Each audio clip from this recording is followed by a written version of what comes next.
Армысыздар, құрметті көрермендер. Бүгінгі дәрісте біз сіздермен бірге шахмат ойындағы бірінші және 8-ші горизонталь сызықтарындағы матпен танысамыз. Жалпы, шахмат ойында бірінші және 8-ші горизонталь сызықтарында мат қандай жағдайларда болады? Бірінші себеп бұл соңғы горизонталь сызығында орналасқан король фигурасының келесі горизонталь сызығына жүре алмағаннан. Бұл позицияда көріп отырғанымыздай, G8 торында орналасқан қара түсті король фигурасы келесі 7-ші горизонталь сызығына жүре алмайды. Себебі, қара түсті король фигурасының алдында өзінің сарбас фигуралары тұр. Тура солай, G1 торында орналасқан ақ түсті король фигурасы келесі горизонталь сызығына жүре алмайды. Себебі, ақ түсті король фигурасының алдында өзінің сарбас фигуралары тұр. Бірінші және 8-ші горизонталь сызықтарында мат болудың екінші себебі бұл соңғы горизонталь сызығының қорғаусыз қалуы. Бұл позицияда көріп отырғанымыздай, 8-ші горизонталь сызығында орналасқан қара түсті король фигурасы 7-ші горизонталь сызығына жүре алмайды, және де сонымен қатар 8-ші горизонталь сызығын ешқандай фигура қорғап тұрған жоқ. Бұл екі себепті ақ түсті фигуралар қолданып, B1 торында орналасқан ладья фигурасы мен B8 торына жүріп, қара түсті король фигурасына мат қояды. Соңғы горизонталь сызығында мат алмау үшін не істеу керек? Ең бірінші жасайтын нәрсеміз бұл соңғы горизонталь сызығында орналасқан король фигурасына келесі горизонталь сызығына жүре алу мүмкіндігін жасаймыз. Бұл позицияда көріп отырғанымыздай, қара түсті фигуралар B8 торында орналасқан ладья фигурасы мен ақ түсті фигураларға бір жүрісте мат қою қаупін төндіріп тұр. Ақ түсті фигуралар бұл жерде бір жүрісте мат алмау үшін, олар G1 торында орналасқан король фигурасына келесі горизонталь сызығына жүре алу мүмкіндігін жасау керек. Бұл позицияда ақ түсті фигуралардың жүріс кезегі, ақ түсті фигуралар бір жүрісте мат алмау үшін, олар H2 торында орналасқан сарбас фигурасы мен H3 торына жүреді. Бұл жүріс арқылы ақ түсті фигуралар G1 торында орналасқан король фигурасына келесі горизонталь сызығына жүре алу мүмкіндігін жасайды.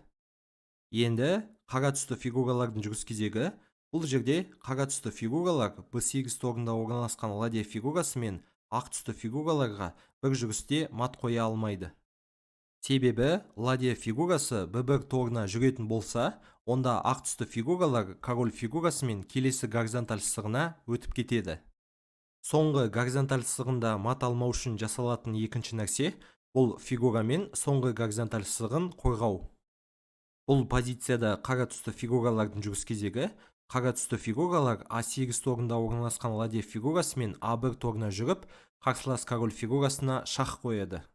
Енді ақ түсті фигуралардың жүріс кезегі, бұл жерде ақ түсті фигуралар G1 торында орналасқан король фигурасы мен H2 торына жүре алмайды. Себебі H2 торына қарсылас піл фигурасы шабуыл жасап тұр. Бұл жерде ақ түсті фигуралар шақтан қорғану үшін, олар D3 торында орналасқан піл фигурасы мен король фигурасын шақтан жабу керек. D3 торында орналасқан піл фигурасы король фигурасын шақтан екі жолдың біреуін қолданып қорғай алады. Бірінші жол бұл B1 торына жүру арқылы. Екінші жол бұл F1 торына жүру арқылы.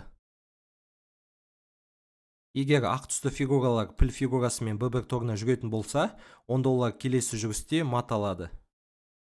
Сол себепті ақ түсті фигуралар піл фигурасы мен F1 торына жүріп, шақтан қорғанады.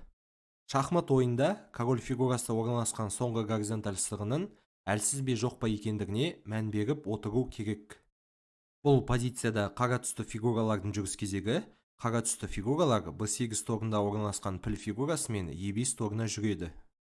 Енді ақ түсті фигуралардың жүріс кезегі, ақ түсті фигуралар бұл жерде бірінші горизонталь сызығының әлсіздігіне мән бермей, олар E1 торында орналасқан ферзь фигурасы мен піл фигурасын жейді. Енді қара түсті фигуралардың жүріс кезегі, қара түсті фигуралар D8 торында орналасқан ладья фигурасы мен D1 торына жүріп, қарсылас король фигурасына шах қояды. Ақ түсті фигуралар шақтан ферзь фигурасымен қорғанғаннан кейін, қара түсті фигуралар ферзь фигурасын жеп, қарсылас король фигурасына мат қояды. Сол себепті шахмат ойыны кезінде король фигурасы орналасқан соңғы горизонталь сызығының қауіпсіздігіне мән беріп отыру керек. Бүгін біз сіздермен бірге шахмат ойындағы бірінші және 8-ші горизонталь сызықтарындағы матпен таныстық. Бұл дәріс сіздерге пайдалы болса, ол бейнеге лайк басып, пікір жазып және каналға тіркеліп кетіңіздер.